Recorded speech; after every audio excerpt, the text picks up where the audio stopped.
حياكم الله مشاهدي ومتابعي قناة الصلاحية في برنامج بوضوح.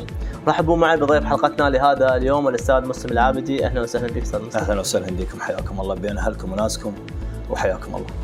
أستاذ مسلم بداية عرفنا وعرف جماهيرك.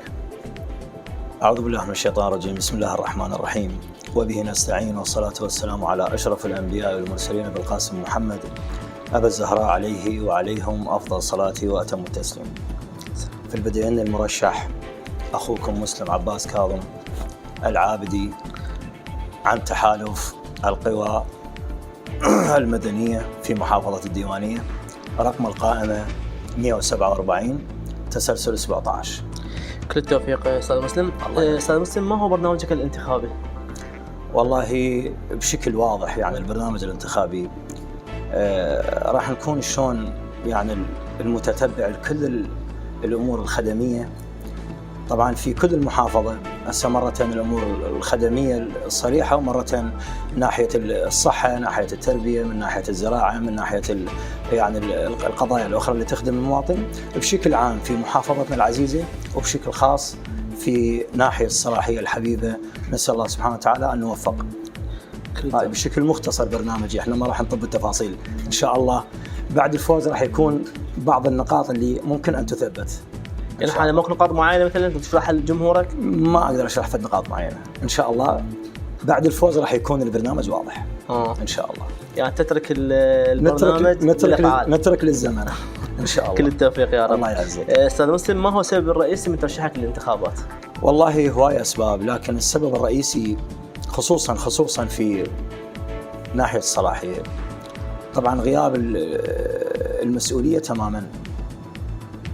يعني عندنا مسؤولين، بس الصراحة ما شفنا فد شيء واضح وشيء ملحوظ بكل المجالات الخدمية، كل مجالات الصحة، كل مجالات التربية، تلقي المدارس غاصة، تلقي الدوام المزدوج، تلقي يعني هواي تفاصيل كل احنا عانينا منها، وكل احنا ولد ولاية.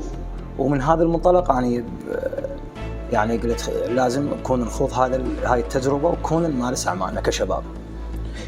السبب الرئيسي من اختيارك للقائمة؟ السبب الرئيسي طبعا هاي القائمة، أول شيء أعرف عن قائمتك اللي داخل من ضمنها. قائمتنا قائمة التحالف المدنية.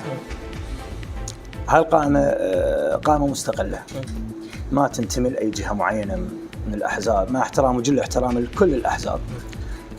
فقائمة يعني مستقلة بحتة، كل شخصياتها ما عندهم تجربة بالانتخابات. راح تكون مستقلة لو بعد الانتخابات راح تدخل ضمن؟ والله إن شاء الله تبقى على استقلاليتها إن شاء الله. إن شاء الله لو دخلتها راح تدخل في شروط طبعا 100%. يعني لازم يكون أساس الشرط هو الخدمة.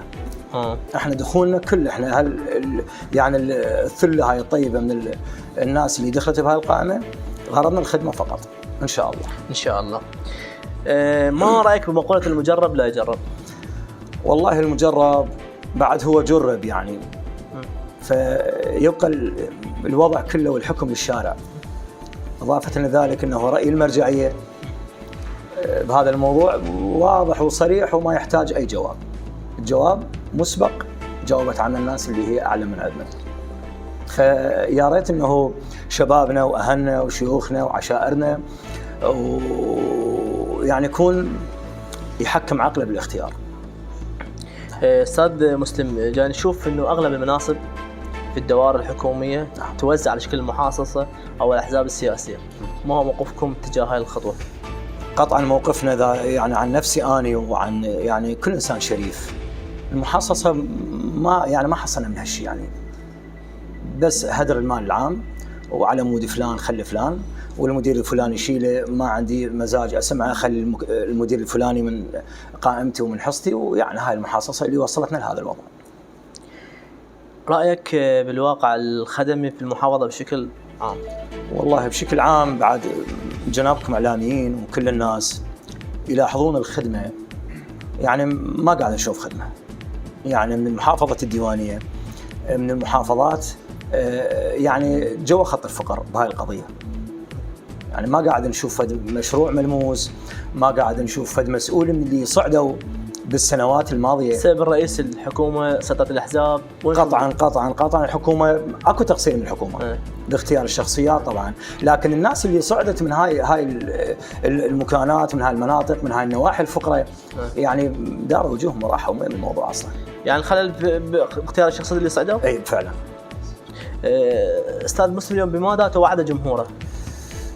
والله اوعدهم ان اكون اصغر خادم لهم، وهذا عهد بيني وبين الله طبعا. انا اكون طبعا بالبدايه شبابنا اعزائنا، وهاي مو كلقاء وترويج وكذا، لا بالعكس، لا والله هذا ما بداخلي، انه اكون يعني خادم لهم لا اكثر ولا اقل. استاذ مسلم بشكل عام، نعم، شنو اهم رساله تقدمها للشباب؟ نعم، رساله تقدمها للشباب.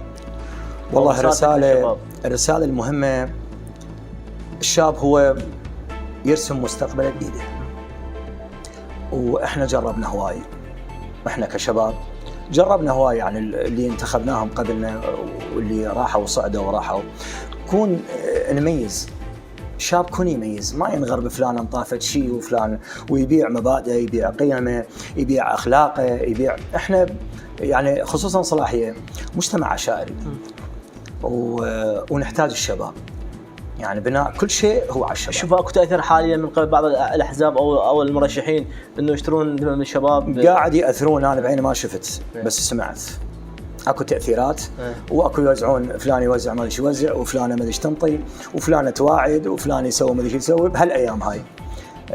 بس يعني يكون هو الشاب يميز، يعني ما اقدر، يعني هذا شويه السؤال يعني حساس شويه، ما نقدر. ايش وقت مسلم العابد راح يقدم استقالته؟ متى ما حسيت صار ضغط علي، متى ما حسيت اني الامر مو بيدي، راح تعلنها امام الجميع طبعا. والسبب الرئيسي وان شاء الله هذا يوثق عندكم، واني عد حكايتي والله ان شاء الله ان شاء الله. نعم احبتي المشاهدين، وصلنا وياكم لختام هذه الحلقه، انتظرونا في حلقه اخرى، الى اللقاء.